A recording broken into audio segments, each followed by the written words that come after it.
Hello friends, welcome back to my channel. This is Ritesh. Java course के अगले video में आप सब लोगों का स्वागत है। ये वीडियो हमारा 4th पार्ट है जावा कोर्स में। पिछले 3 वीडियोस में हमने 3 अलग अलग टॉपिक्स के बारे में बात करी थी। सबसे पहले हमने ये समझा था कि हमें जावा कोर्स क्यों करना है, फिर उसके बाद हमने मॉडल ऑफ कंप्यूटर समझा, और पिछले वीडियो में हम लोगों ने जावा की हिस्ट्री के बारे में बात करी थी। आज का ये वीडियो बहुत ही ज़्यादा इम्पॉर्टेंट है। आज का ये वीडियो आप लोगों के लिए एक तरीके से बेस का काम करेगा। अगर आप फ्रेशर हो या फिर अगर आप 5-6 साल एक्सपीरियंस वाले बंदे हो, तो भी जो आज कंसेप्ट्स के बारे में मैं बात करने वाला हूँ ये आपको हर जगह पे काम आने वाले हैं। तो चलिए स्टार्ट करते हैं। आज के इस वीडियो में होने क्या वाला है, आज के इस वीडियो में मैं एक्चुअली आपको ये बताने वाला हूँ कि प्रोग्रामिंग करने का तरीका क्या होता है। अब प्रोग्रामिंग करने के तरीके से मेरा मतलब क्या है यहाँ पे। जब हम गाड़ी चलाते हैं तो हम पर्टिकुलर तरीके से गाड़ी चलाते हैं। हमारे पास वहाँ पे 4 चीज़ें अवेलेबल होती हैं, ब्रेक, एक्सीलेटर, क्लच वगैरह, और हम उनको यूज़ करके जहाँ हमें जाना होता है हम चले जाते हैं। या फिर अगर मैं किसी दूसरी स्किल का एग्जांपल लूँ, जैसे कि क्रिकेट। आजकल पूरे देश में IPL फीवर जोरों शोरों से चल रहा है। कल के मैच में हैदराबाद ने दिल्ली को हरा दिया, और मतलब 250 रन बनाना तो आजकल मजाक की बात हो गई है। पिछले 3 मैचेस में लगातार हैदराबाद ने 250 रन बनाए। क्या ऋषभ पंत बाउंस बैक कर पाएंगे?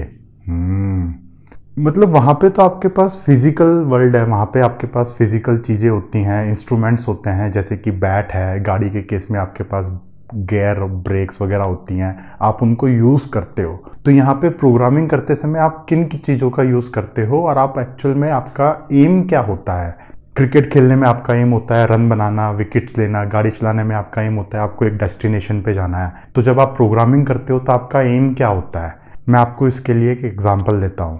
10th क्लास में हमारे पास क्वाड्रेटिक इक्वेशंस थी। क्वाड्रेटिक इक्वेशंस बहुत ही सिंपल इक्वेशंस होती हैं, कुछ इस टाइप की। अगर मैं इसको ट्रेडिशनल तरीके से पेपर पेन से सॉल्व करूंगा तो ये इसका सोल्यूशन है, और ये सेम इक्वेशन को मैं कोडिंग यूज़ करके भी सॉल्व कर सकता हूँ। यहाँ पे साइड में आपको दोनों सोल्यूशंस दिख रहे हैं।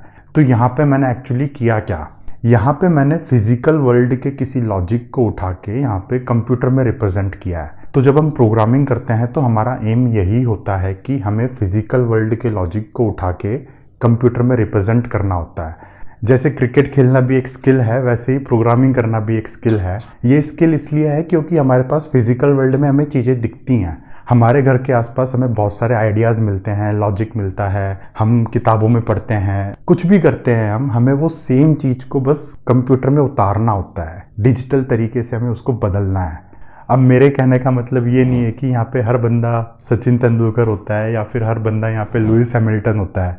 नहीं, एक स्किल को एक्वायर करने में और उस स्किल को मास्टरी करने में थोड़ा सा फ़र्क है। एज ए फ्रेशर आप कोडिंग की स्किल को एक्वायर कर सकते हो, आप सीख सकते हो। जैसे जैसे आप कोडिंग में आगे बढ़ोगे, आप कोडिंग करोगे, वैसे वैसे आप कोडिंग की स्किल में मास्टरी करते जाओगे। और यही फ़र्क होता है एक फ्रेशर वाले कोडर में और एक एक्सपीरियंस वाले कोडर में। अब यहाँ पे मेरे पास बहुत ही सिंपल लॉजिक है क्वाड्रेटिक इक्वेशन सॉल्व करने का। यहाँ पे कुछ और भी हो सकता है, जैसे कि अगर आप पेटीएम में जाते हो तो आप वहाँ पे मनी ट्रांसफ़र करते हो, तो वो भी एक आइडिया है आपका। अगर आप जोमेटो ओपन करते हो तो आप खाने की डिलीवरी करते हो, वो भी एक आइडिया है आपका। तो इसी तरीके से कोई भी फिजिकल रियल वर्ल्ड आइडियाज़ को, लॉजिक को हम कंप्यूटर में रिप्रेजेंट करते हैं। तो प्रोग्रामिंग करने का हमारा एम ये है, नंबर 1। और यहाँ पे हमारे पास इंस्ट्रूमेंट्स क्या अवेलेबल है, जैसे कि वहाँ पे बैट है, बॉल है। तो प्रोग्रामिंग करते समय हमारे पास कौन से इंस्ट्रूमेंट्स अवेलेबल होते हैं?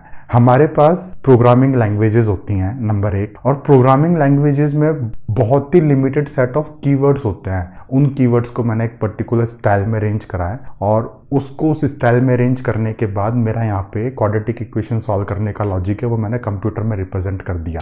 पूरे इंसानों के इतिहास में जब से हम लोगों ने कंप्यूटर का इन्वेंशन किया है, जब से हम लोगों ने मशीन बनाई है, एक ऐसी मशीन बनाई है जो हमारा काम कर सके, तब से हमने बस यही किया है। हमने किसी फिजिकल रियल वर्ल्ड के लॉजिक को उठा के कंप्यूटर्स में रिप्रेजेंट करा है। पुराने ज़माने में हमारे पास डिजिटल कंप्यूटर्स नहीं होते थे, मैकेनिकल कंप्यूटर्स थे, तो वहाँ पे हम किसी और तरीके से लॉजिक को रिप्रेजेंट करते थे। मेरे पास जो भी कंप्यूटर के मैकेनिकल पार्ट्स होते थे उनको मैं अलग अलग स्टाइल में कंबाइन करके मैं वहाँ पे लॉजिक को रिप्रेजेंट करता था, और वहाँ पे जिस स्टाइल में मैंने एक बार पार्ट्स को जोड़ दिया वो उसी स्टाइल में जुड़े हुए हैं, और वही उसका प्रोग्राम है। अगर आपको प्रोग्राम को चेंज करना है, लॉजिक को चेंज करना है, तो आपको पार्ट्स को बदलना पड़ता था। लेकिन 1950s में ट्रांजिस्टर्स के इन्वेंशन के बाद तो ये कहानी बदल गई ना। ट्रांजिस्टर्स के इन्वेंशन के बाद तो हमारे पास यहाँ पे डिजिटल कंप्यूटर्स आ गए, और डिजिटल कंप्यूटर्स में हमारे पास कोई मैकेनिकल पार्ट्स नहीं होता, हम डिजिटल तरीके से लॉजिक को रिप्रेजेंट करते हैं। अब जो ट्रांजिस्टर्स होते हैं, ट्रांजिस्टर्स 0 या 1 स्टेट में होते हैं, जैसे कि कुछ इस टाइप से। मल्टीपल ट्रांजिस्टर्स को कंबाइन करके मैं यहाँ पे मल्टीपल स्टेट्स को अचीव कर सकता हूँ इस तरीके से। यहाँ पे जैसे मेरे पास 5-6 ट्रांजिस्टर्स हैं, तो 5-6 ट्रांजिस्टर्स को ऑन ऑफ स्टेट में करने के बाद 0101 की ये स्टेट बन जाती है। इस 0101 स्टेट को मैं एक मीनिंग दे सकता हूँ, बाइनरी इनकोडिंग के थ्रू मैं इसको ये मीनिंग दे सकता हूँ। ये हमने डिसाइड कर रखा है, इंसानों ने डिसाइड कर रखा है, इसमें कोई कोई फिक्स्ड रूल नहीं है। हम ही ने रूल बनाया है और हम ही ने डिसाइड किया है कि इस 01 स्टेट को ये बोला जाएगा। अब यहाँ पे मेरे पास तो सिर्फ 5-6 ट्रांजिस्टर्स हैं। हमारे जो माइक्रो प्रोसेसर होते हैं, जैसे कि इंटेल का प्रोसेसर है, आपके फ़ोन में जो प्रोसेसर है, वहाँ पे हमारे पास कितने ट्रांजिस्टर्स होते हैं? Take a guess. वहाँ पे हमारे पास एक सिंगल चिप के अंदर 4 to 5 बिलियन ट्रांजिस्टर्स होते हैं। 5 बिलियन मतलब कि 500 करोड़ ट्रांजिस्टर्स एक ही चिप के ऊपर होते हैं। तो अब अगर मैं इस तस्वीर को बदल के यहाँ पे 500 करोड़ ट्रांजिस्टर लगाने की कोशिश करूँ, जो कि इम्पॉसिबल है, एक सिंगल स्क्रीन पे इतने ट्रांजिस्टर्स लग ही नहीं सकते, इतना मेरा पिक्सल रेजोल्यूशन ही नहीं है। बट आप यहाँ पे देख सकते हो कि ये तस्वीर किस टाइप से बनेगी। हमें यहाँ पे कल्पना करनी है कि 500 करोड़ ट्रांजिस्टर्स कैसे लगेंगे, और यही हमारा लॉजिक है एक्चुअल में। हमने जो भी प्रोग्रामिंग लैंग्वेज को यूज़ करके कोड लिखा, वो फिजिकल वर्ल्ड में इस तरीके से रिप्रेजेंट होता है। अब ये जो पूरी तस्वीर है, इसकी एक मीनिंग निकलती है, हमने इसको कुछ मीनिंग्स दे रखे हैं। और एक इम्पॉर्टेंट बात यह है कि ये तो एक सिंगल स्टेट है, लेकिन जो हमारा प्रोसेसर होता है, प्रोसेसर हमारा कंप्यूटेशन करता है, हमारे इंस्ट्रक्शंस को प्रोसेस करता है। तो हमारे प्रोसेसर की स्पीड कितनी होती है? मतलब टेक ए गैस, फिर से गैस करो। हमारे प्रोसेसर की जो स्पीड होती है वो गीगाहर्ट्ज़ में होती है। गीगाहर्ट्ज़ मतलब कि एक सेकंड में वो कम से कम 1 बिलियन इंस्ट्रक्शंस को प्रोसेस करेगा। 1 बिलियन मतलब कि 100 करोड़। एक सेकंड में वो 100 करोड़ इंस्ट्रक्शंस को प्रोसेस कर रहा है, और एक चिप के ऊपर आपके पास 500 करोड़ ट्रांजिस्टर्स हैं। मतलब ये इतने बड़े बड़े नंबर है ना, मेरे को बोलने में भी थोड़ी सी हिचकिचाहट हो रही है। तो ये जो आपकी स्टेट है, ये स्टेट को एक सेकंड में 100 करोड़ बार चेंज किया जाता है। Cut cut cut cut cut cut cut cut cut. तो ये आपका लॉजिक है। ट्रांजिस्टर्स की कुछ स्टेट होती है, उसकी कुछ मीनिंग होती है, और वो स्टेट्स बार बार चेंज हो रही है, क्योंकि आपका जो CPU प्रोसेसर है वो कंप्यूटेशन कर रहा है और ये स्टेट चेंज हो रही है। तो ये आपने प्रोग्रामिंग करके यहाँ पे आपने ये अचीव किया। इसको हम बोलते हैं फिजिकल वर्ल्ड के आइडिया को, लॉजिक को कंप्यूटर में रिप्रेजेंट करना। और प्रोग्रामिंग करके हमारा एम यही होता है। फिजिकल वर्ल्ड के लॉजिक को, आइडिया को हम कैसे कंप्यूटर में रिप्रेजेंट करते हैं? हिस्टोरिकली इसके 2 तरीके रहे हैं। एक को हम बोलते हैं प्रोसेस ओरिएंटेड प्रोग्रामिंग या फिर प्रोसीजरल प्रोग्रामिंग, और दूसरे तरीके को बोलते हैं object oriented programming. Object oriented programming नए ज़माने का तरीका है, और आज के डेट में जो भी हम प्रोग्राम्स लिखते हैं उसको ऑब्जेक्ट ओरिएंटेड प्रोग्रामिंग यूज़ करके ही लिखते हैं। लेकिन प्रोसेस ओरिएंटेड प्रोग्रामिंग और ऑब्जेक्ट ओरिएंटेड प्रोग्रामिंग, इन दोनों में फ़र्क क्या है, और क्यों मतलब ऑब्जेक्ट ओरिएंटेड प्रोग्रामिंग को दुनिया में लेके आए? ऐसा क्या ही था कि उसमें इतनी बड़ी दिक्कत हो गई कि मतलब उसको तो बॉयकॉट ही कर दिया और हम नए तरीके से कोडिंग करेंगे? तो हम इसको समझते हैं। प्रोसेस ओरिएंटेड प्रोग्रामिंग में हम कोड इस तरीके से लिखते हैं कि क्या काम हो रहा है। जैसे कि फॉर एग्जांपल यहाँ पे मुझे कुछ काम करना है, तो मैं उस तरीके से कोड लिखूंगा, उस तरीके से अपने लॉजिक को रिप्रेजेंट करूंगा। अगर मुझे चाय बनानी है तो उस हिसाब से लिखूंगा, अगर गाड़ी का इंजन स्टार्ट करना है तो उस हिसाब से लिखूंगा। और इस लॉजिक को जो भी इनपुट चाहिए वो मुझे इसको देना पड़ेगा। चाय बनाने के केस में इसको 8-10 इनपुट चाहिए, चाय की केटल चाहिए, दूध, चीनी, चाय पत्ती, फलाना ढिमाका, तो वो सब मुझे इसको देना पड़ेगा, और ये कुछ प्रोसेस करके आउटपुट जनरेट करेगा। तो ये एक तरीका है कि क्या काम हो रहा है, उस हिसाब से आप कोड लिखो। ऑब्जेक्ट ओरिएंटेड प्रोग्रामिंग में हम इस तरीके से कोड लिखते हैं कि किस पे काम हो रहा है, रादर देन कि क्या काम हो रहा है, हम ये कोड लिखते हैं कि किस पे काम हो रहा है।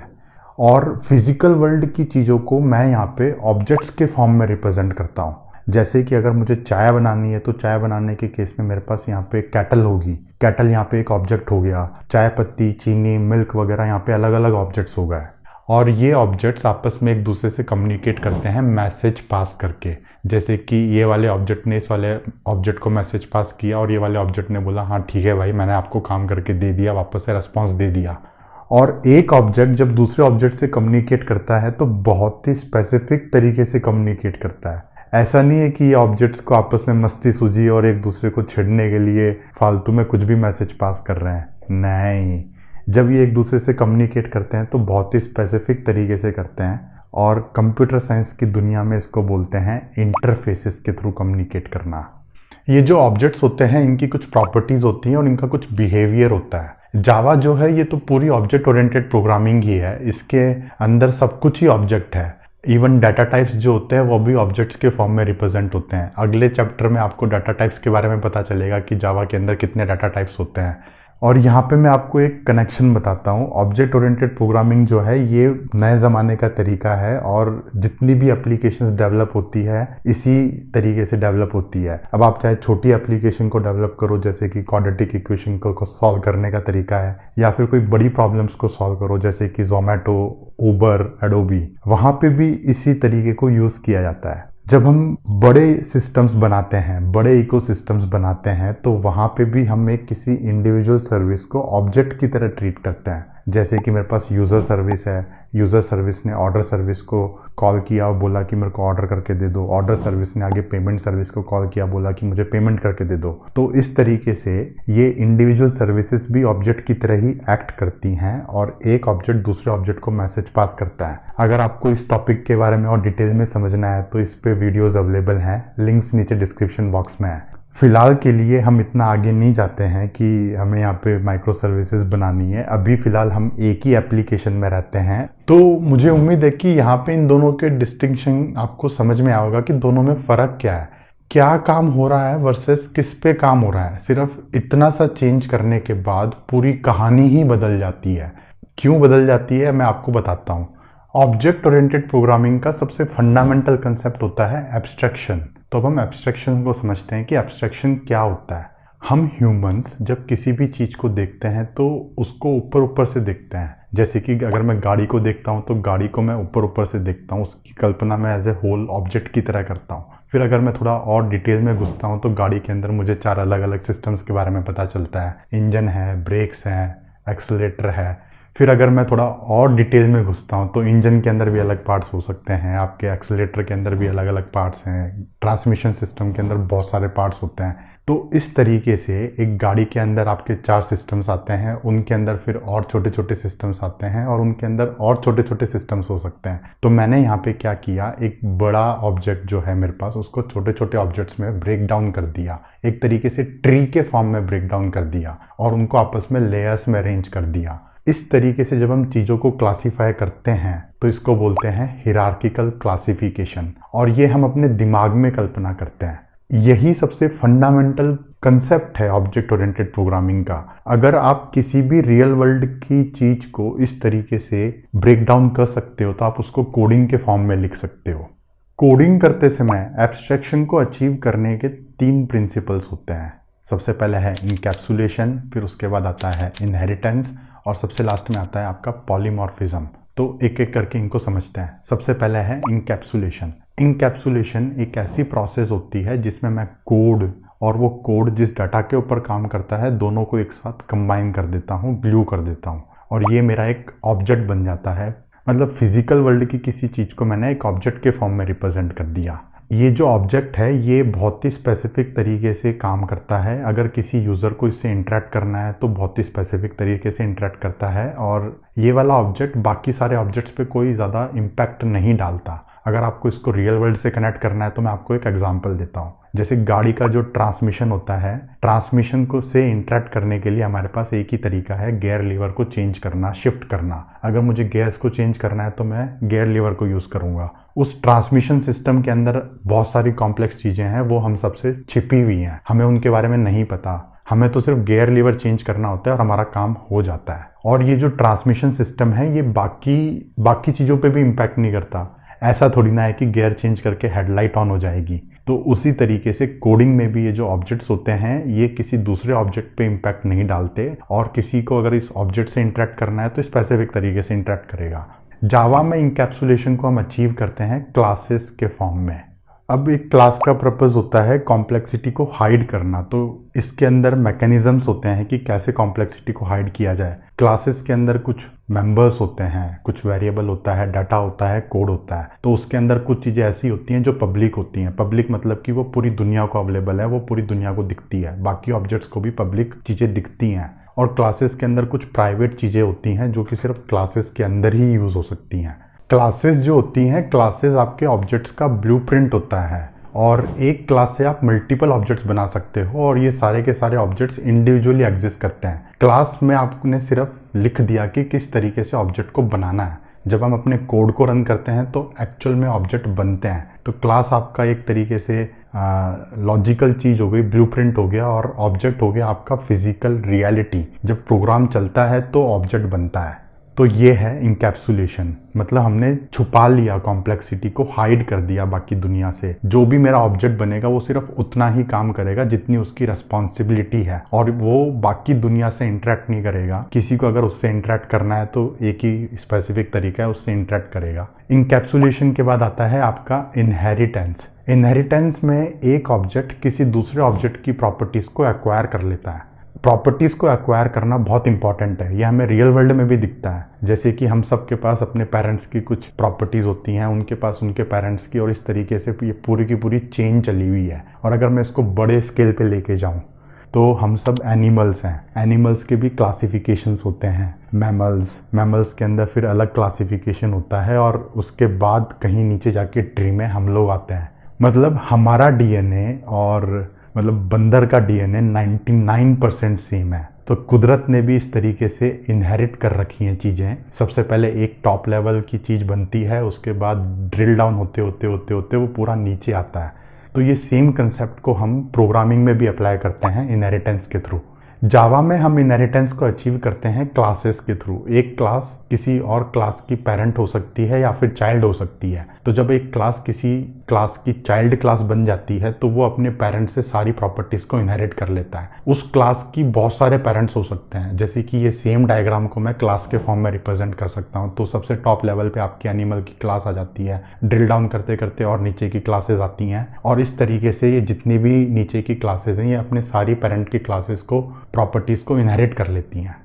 और ये बहुत ज़रूरी है, जैसे कि हर एनिमल खाता है, पीता है, सोता है, तो ये कॉमन है उसके लिए काम, लेकिन वो अलग अलग तरीके से ये काम करता है। जैसे कि कुत्ता अगर खाएगा तो अलग तरीके से खाएगा, अगर बंदर को कुछ खाना खाना है तो वो अलग तरीके से खाना खाएगा। और स्पेसिफिक चीज़ों को तो हम नीचे वाले ऑब्जेक्ट्स में लिखते हैं, और जो उसकी कॉमन प्रॉपर्टीज़ होती हैं उसको हम और ऊपर लेके जाते हैं और ऊपर लेके जाते हैं। इनहेरिटेंस के बाद आता है यहाँ पे पॉलीमॉर्फिज्म। पॉलीमॉर्फिज्म एक ग्रीक वर्ड है, और इसको दो वर्ड्स कंबाइन करके बनाया गया है, पॉली एंड मॉर्फ। पॉली का मतलब होता है मल्टीपल, और मॉर्फ का मतलब होता है फॉर्म्स। तो पॉलीमॉर्फिज्म का मतलब हो गया मल्टीपल फॉर्म्स। अगर मैं इसको हिंदी में बोलूँ तो दोगलापन, मतलब दोगलापन, तिगलापन, चौगलापन, कितने भी हो सकते हैं, मल्टीपल फॉर्म्स हैं ये। पॉलीमॉर्फिज्म का पर्पज़ ये होता है कि आप एक सेम इंटरफेस को अलग अलग काम करने के लिए यूज़ कर सकते हो। इसका रियल वर्ल्ड में भी हमें एग्जांपल दिखने को मिलता है, जैसे कि जो गाड़ी के अंदर ट्रांसमिशन सिस्टम्स होते हैं वो अलग अलग टाइप के हो सकते हैं। ऑटोमेटिक हो सकता है, ऑटोमेटिक के अंदर भी बहुत ट्रांसमिशंस आते हैं, मैनुअल होते हैं, लेकिन वो सारे के सारे ट्रांसमिशन सिस्टम का सेम इंटरफेस होता है गियर लीवर को चेंज करना। गियर लीवर जो है ये एक सिंगल इंटरफेस है। ये सिंगल इंटरफेस को यूज़ करके काम आपका एक ही होता है, गियर चेंज होती है, लेकिन अंदर जाके वो अलग अलग तरीकों से चेंज होती है। अलग अलग मैन्युफैक्चरर्स के पास अलग अलग मैकेनिज्म्स होते हैं गैस को इम्प्लीमेंट करने के लिए। तो वो सेम फिजिकल वर्ल्ड की चीज़ को उठा के मैं यहाँ पे कोड में लेके आता हूँ। कोडिंग में भी हमें पॉलीमॉर्फिज्म यूज़ करना पड़ता है। इसका मैं आपको एक एग्जांपल देता हूँ। मेरे पास यहाँ पे एनिमल एक क्लास है, एनिमल के अंदर डॉग और कैट है। तो यहाँ पे मेरे पास कोडिंग के अंदर 3 अलग अलग क्लासेस बन जाएंगी, और ये 3 क्लासेस में मेरे पास एक सेम इंटरफेस होगा ईटिंग का, लेकिन वो एक सेम इंटरफेस को अलग अलग तरीके से यूज़ किया जाएगा। अगर कुत्ता खाना खाएगा तो अलग तरीके से खाएगा, बिल्ली खाएगी तो अलग तरीके से खाएगी। बट जो बाहर का बंदा है उसको तो सिर्फ एक सिंगल इंटरफेस ही मिलेगा, ईट का। अब वहाँ पे रन टाइम पे ये डिसाइड होता है कि कौन सा एनिमल एक्चुअल में काम कर रहा है, मतलब कौन सा ऑब्जेक्ट एक्चुअल में काम कर रहा है। अगर मैं डॉग का ऑब्जेक्ट बनाता हूँ और उस ऑब्जेक्ट पे अगर मैं ईटिंग वाला मेथड कॉल करता हूँ तो कुत्ता खाना खा रहा है वहाँ पे, और अगर मैं कैट का ऑब्जेक्ट बनाता हूँ तो वहाँ पे बिल्ली खाना खा रही है। इवन दो ये दोनों के दोनों एनिमल से इनहेरिट हो रखे हैं, बट फिर भी दोनों के अंदर अलग चीज़ें चल रही हैं। तो यहाँ पे मैंने पॉलीमॉर्फिज्म को अचीव कर लिया, मल्टीपल फॉर्म्स को अचीव कर लिया, दोगलापन तिगलेपन को यहाँ पे मैंने अचीव कर लिया एक सिंगल इंटरफेस के थ्रू। पॉलीमॉर्फिज्म को अचीव करने के लिए जावा के अंदर मैकेनिज्म्स बिल्ट इन है। इसके कुछ एग्जांपल्स हैं, जैसे कि method overloading, overriding, compile time and run time polymorphism होता है। आगे जाके जब हम कोड करेंगे तो वहाँ पे हम पॉलीमॉर्फिज्म को एक्चुअली प्रैक्टिकली इम्प्लीमेंट करेंगे कि यहाँ पे जो मैंने आपको थ्योरेटिकल पर्सपेक्टिव से बताया उसको मैं कोड में कैसे लिखूंगा। फिलहाल के लिए कंसेप्चुअली आपको समझना है कि मल्टीपल फॉर्म्स को अचीव करना होता है। नीचे अंदर जाके वो अलग तरीके से काम करती है। यूज़र लेवल पे आपको एक सिंगल इंटरफेस मिलता है, जैसे कि ट्रांसमिशन सिस्टम। बहुत ही सिंपल एग्जांपल है और बहुत ही पावरफुल एग्जांपल है पॉलीमॉर्फिज्म के लिए। अलग अलग मैन्युफैक्चरर्स अलग अलग तरीकों से अपने ट्रांसमिशन सिस्टम को बिल्ड करते हैं, बट यूज़र को इतना कॉम्प्लेक्स नहीं समझ में आएगा तो वो उनको सिंगल इंटरफेस देते हैं, gear shift lever, that's it.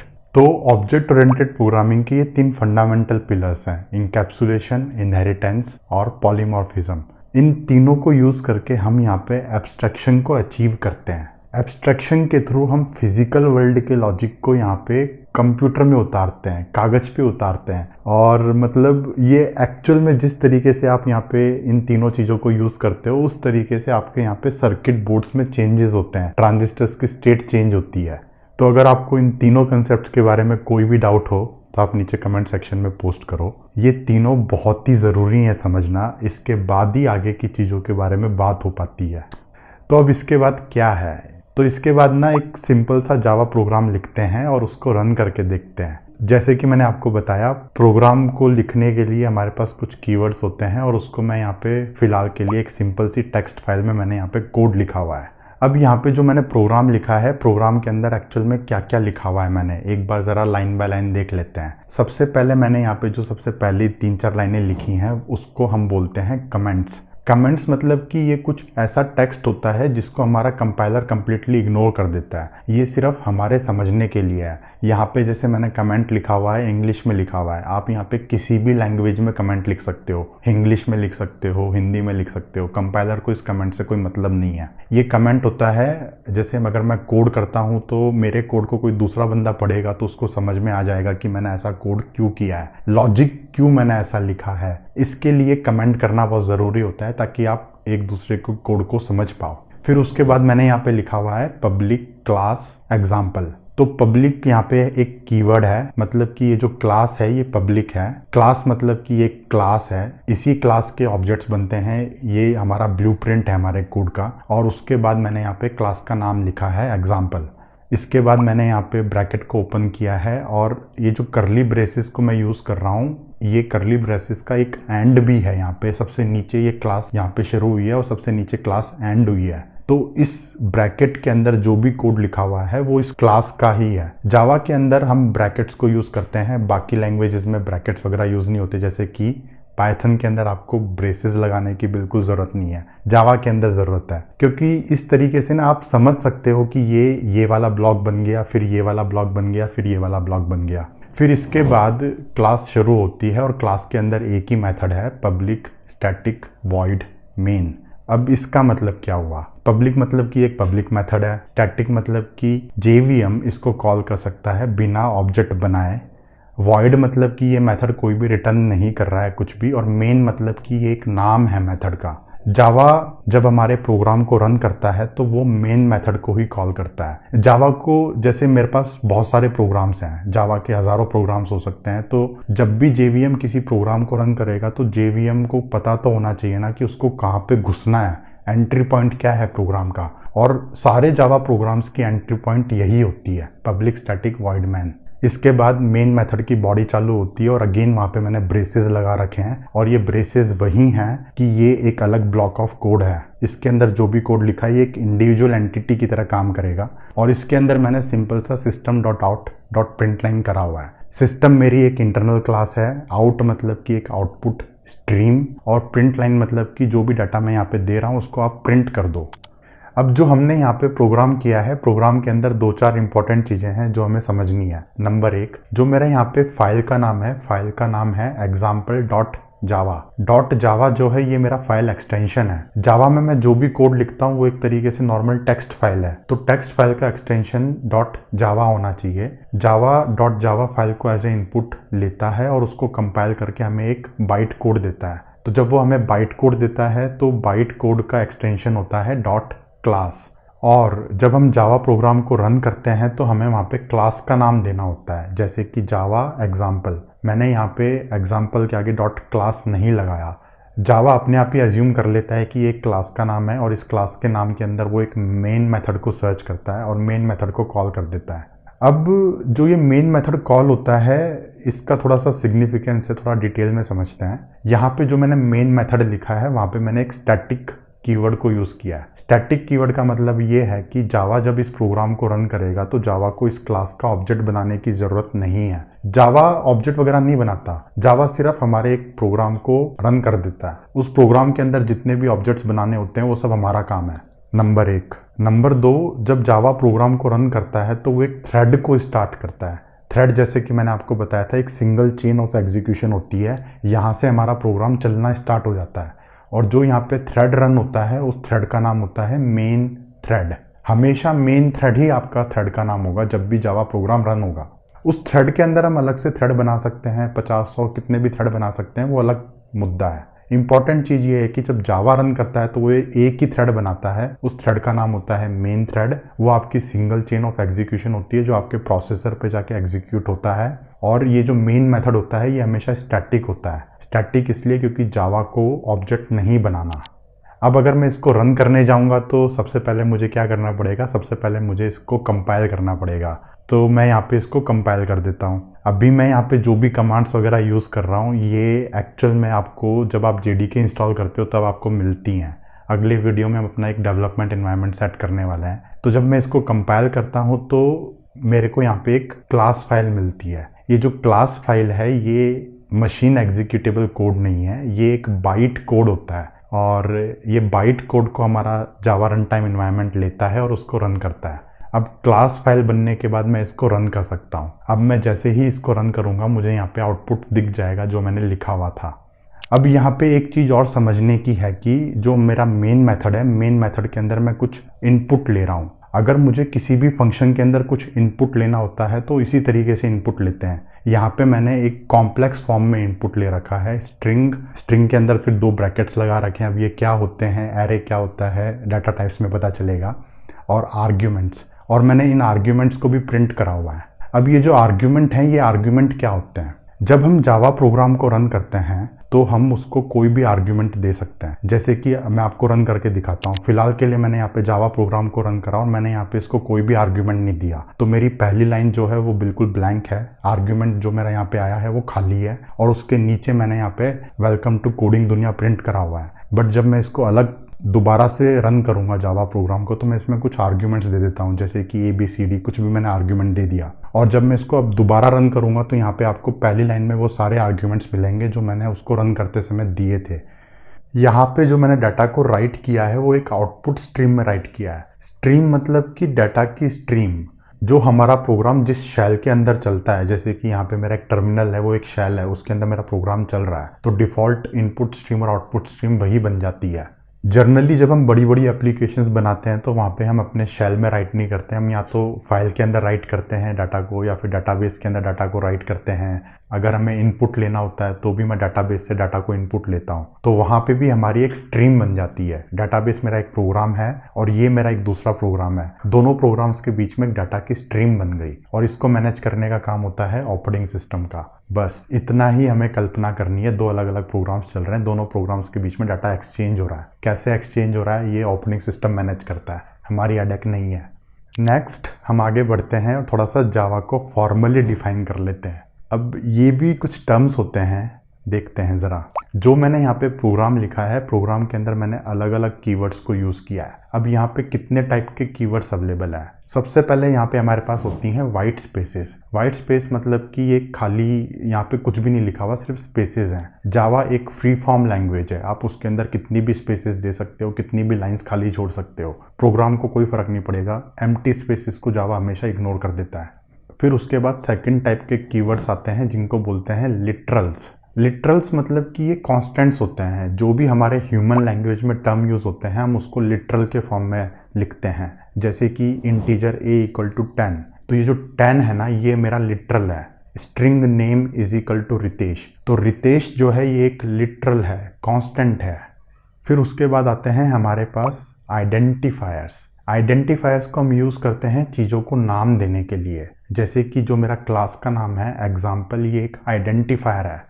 Class के नाम को भी हम आइडेंटिफायर्स बोलते हैं, मेथड के नाम को भी आइडेंटिफायर्स बोलते हैं। जैसे कि मेन जो है ये एक आइडेंटिफायर है। आर्ग्यूमेंट के नाम को भी, वेरिएबल के नाम को भी हम आइडेंटिफायर्स बोलते हैं। जैसे कि स्ट्रिंग के अंदर जो args लिखा हुआ है ये एक आइडेंटिफायर है। आइडेंटिफायर का नाम हम कुछ भी रख सकते हैं। आइडेंटिफायर का नाम आप कॉम्बिनेशन बना सकते हो, कोई भी कॉम्बिनेशन बना सकते हो। Upper case letters, lower case letters, numbers और अंडरस्कोर को यूज़ करके आप वेरिएबल का नाम इन 4 कॉम्बिनेशंस में कुछ भी रख सकते हो। इस टाइप के आप वेरिएबल के नाम रख सकते हो, सब वैलिड है। और इस टाइप के नाम इनवैलिड है। यहाँ पे एक बात ध्यान रखने की है कि जो मेरा आइडेंटिफायर का नाम है वो नंबर से स्टार्ट नहीं होना चाहिए। जो मेरा क्लास का नाम है वो कभी भी 1 2 3 4 से स्टार्ट नहीं होना चाहिए। मेरे वेरिएबल का नाम 1 2 3 4 से स्टार्ट नहीं होना चाहिए, नंबर से स्टार्ट नहीं होना चाहिए, वरना जावा कंफ्यूज रहता है कि ये एक्चुअल में लिटरल है या फिर ये एक आइडेंटिफायर है। जब हम जावा में कोड लिखते हैं तो हम हमेशा एक कन्वेंशन मान के चलते हैं कि जो मेरा क्लास का नाम होगा वो हमेशा कैपिटल कैरेक्टर से स्टार्ट होगा। जैसे कि यहाँ पे जो एग्जाम्पल है, एग्जाम्पल में ई कैपिटल है। ये कन्वेंशन है, ऐसा ज़रूरी नहीं है, आप नहीं करोगे तो जावा एरर थ्रो नहीं करेगा, बट सारी दुनिया में हर जगह पे ऐसा ही करते हैं। ये एक कन्वेंशन है, इसको हम बोलते हैं कैमल केस। कैमल में जैसे आप हम्स देखते हो ना, ऊपर नीचे आपके हम्स होते हैं, तो उसी तरीके से यहाँ पे कैमल केस नोटेशन है। ये एक सिंगल वर्ड है एग्जाम्पल। अगर यहाँ पे मल्टीपल वर्ड्स को मैं यूज़ करूँ, जैसे कि हेलो वर्ल्ड, तो हेलो में H कैपिटल होगा, वर्ल्ड के अंदर W कैपिटल होगा, और इन दोनों को इस तरीके से कंबाइन किया जाएगा। तो ये हो गया आपका यहाँ पे कैमल केस। जब हम वेरिएबल्स का नाम डिफाइन करते हैं तो वहाँ पे फर्स्ट कैरेक्टर को छोटा रखा जाता है। जैसे कि अगर मुझे हेलो वर्ल्ड का नाम यहाँ पे डिफाइन करना है वेरिएबल का, तो H को मैं स्मॉल रखूँगा और W को कैपिटल रखूँगा। क्लास के नाम में ही आपको पहला कैरेक्टर कैपिटल रखना है, बाकी सारे केसेस में आपको पहला कैरेक्टर छोटा रखना है। फिर उसके बाद आते हैं हमारे पास कमेंट्स। कमेंट्स जैसे कि मैंने आपको बताया, मल्टी लाइन कमेंट हो सकते हैं, सिंगल लाइन कमेंट्स हो सकते हैं। ये एक ऐसा टेक्स्ट होता है जिसको जावा इग्नोर करता है। ये हमें समझने के लिए है हमने प्रोग्राम में क्या लिखा है। कमेंट्स के बाद आते हैं आपके पास यहाँ पे सेपरेटर्स। सेपरेटर्स मतलब कि जैसे कि करली ब्रेसेस लगा रखे हैं, ये एक सेपरेटर होगा है। आपने यहाँ पे स्क्वायर ब्रैकेट्स यूज़ कर रहे हैं स्ट्रिंग के आगे, ये सेपरेटर होगा है। सेमीकोलन यूज़ करा हुआ है, ये एक सेपरेटर है। तो अलग अलग टाइप के सेपरेटर होते हैं, इतने टाइप के सेपरेटर्स होते हैं। जो सबसे इम्पॉर्टेंट है यहाँ पे वो है सेमीकोलन। हम हमेशा जावा के अंदर जो भी कोड का स्टेटमेंट लिखते हैं उसको सेमीकोलन से एंड करना पड़ता है। जैसे कि यहाँ पे system.out कुछ लिखा हुआ है, वो सेमीकोलन से एंड है। अब आप यहाँ पे ये मत सोचना कि जो आगे ब्रेसेस लगे हैं, ब्रेसेस को भी मैं सेमीकोलन से एंड करूँगा, नहीं, क्योंकि ब्रैकेट मेरा ऑलरेडी एक सेपरेटर है, तो उसके आगे मुझे दूसरा सेपरेटर लगाने की ज़रूरत नहीं है। सेपरेटर्स में हम एक्चुअली अलग अलग कीवर्ड्स को सेपरेट करते हैं। जैसे कि यहाँ पे मैंने ब्रैकेट लगा दिया, तो ब्रैकेट से मेरा आगे वाला जो कीवर्ड है सिस्टम, वो सेपरेट हो गया। उसके आगे जो वाइट स्पेसेस हैं वो तो जावा ने इग्नोर कर दी हैं पूरी की पूरी। तो ब्रैकेट के बाद आपका आता है सीधा सिस्टम। सिस्टम और जो ऊपर लिखा है उन दोनों के बीच में सेपरेटर है आपका ब्रैकेट। तो इस तरीके से हमारे पास यहाँ पे 4-5 टाइप के कीवर्ड्स ही होते हैं, और आपको कंप्लीट जावा कीवर्ड्स की लिस्ट यहाँ पे लेफ्ट साइड में दिख रही है। जावा के अंदर जो लेटेस्ट वर्जन है उसके अंदर 67 कीवर्ड्स अवेलेबल हैं। मतलब ये 67 कीवर्ड्स को अलग अलग तरीके से अरेंज करने में आपका इतना सारा मैजिक क्रिएट हो जाता है। आप फिजिकल लॉजिक को डिजिटली रिप्रेजेंट करते हो। यहाँ पे जैसे आपको पब्लिक भी दिख रहा होगा, प्राइवेट, प्रोटेक्टेड वगैरह, ये जितने भी कीवर्ड्स हैं ये धीरे धीरे आगे कोर्स में जैसे हम बढ़ेंगे वैसे वैसे 1 बाय 1 आपको समझ में आएंगे। कुछ कीवर्ड्स को तो हमने आज के वीडियो में यूज़ करा है, जैसे कि पब्लिक को यूज़ करा है क्लास डिफाइन करने के लिए। अभी मैंने आपको जो इतनी सारी इन्फॉर्मेशन दी है, शायद आप लोग थोड़ा सा ओवरवेलम हो रहे होगे कि यार मतलब दिमाग के ऊपर से जा रही हैं। ऐसा नहीं है। जैसे जैसे आप कोड लिखना स्टार्ट करोगे, वन बाय वन कोड करोगे, होमवर्क करोगे, आपको ये सब प्रैक्टिस में अपने आप ही आ जाएगा। 1 महीना 2 महीने में सब प्रैक्टिस बैठ जाएगी हाथों पे। गाड़ी चलाना भी एक स्किल होता है, प्रैक्टिस आ जाती है। वैसे ही मेरा ये वीडियो बनाने के बाद आपको होमवर्क भी करना है यहाँ पे। अगले वीडियो में हम लोग यहाँ पे डेवलपमेंट इन्वायरमेंट सेटअप करेंगे, उसके अंदर हम जेडीके को इंस्टॉल करेंगे। और यहाँ पे तो मैंने टेक्स्ट फाइल को यूज़ करके कोड करा है, बट हम कभी भी एक टेक्स्ट फाइल में कोड नहीं करते। ये बहुत ही नाइटमेयर वाली बात है। हम जब कोड करते हैं तो एक स्पेशल टूल को यूज़ करके कोड करते हैं। अगले वीडियोज़ में ये सारे के सारे टूल्स को इंस्टॉल करेंगे। आज के लिए इतना ही फ्रेंड्स। अगर आपको आज के वीडियो में कुछ नया सीखने को मिला हो तो वीडियो को लाइक करते हुए ज़रूर जाना। अगर आपने चैनल को सब्सक्राइब नहीं किया है तो चैनल को सब्सक्राइब कर लो। मिलते हैं अगले वीडियो में guys. Take care and good luck to you.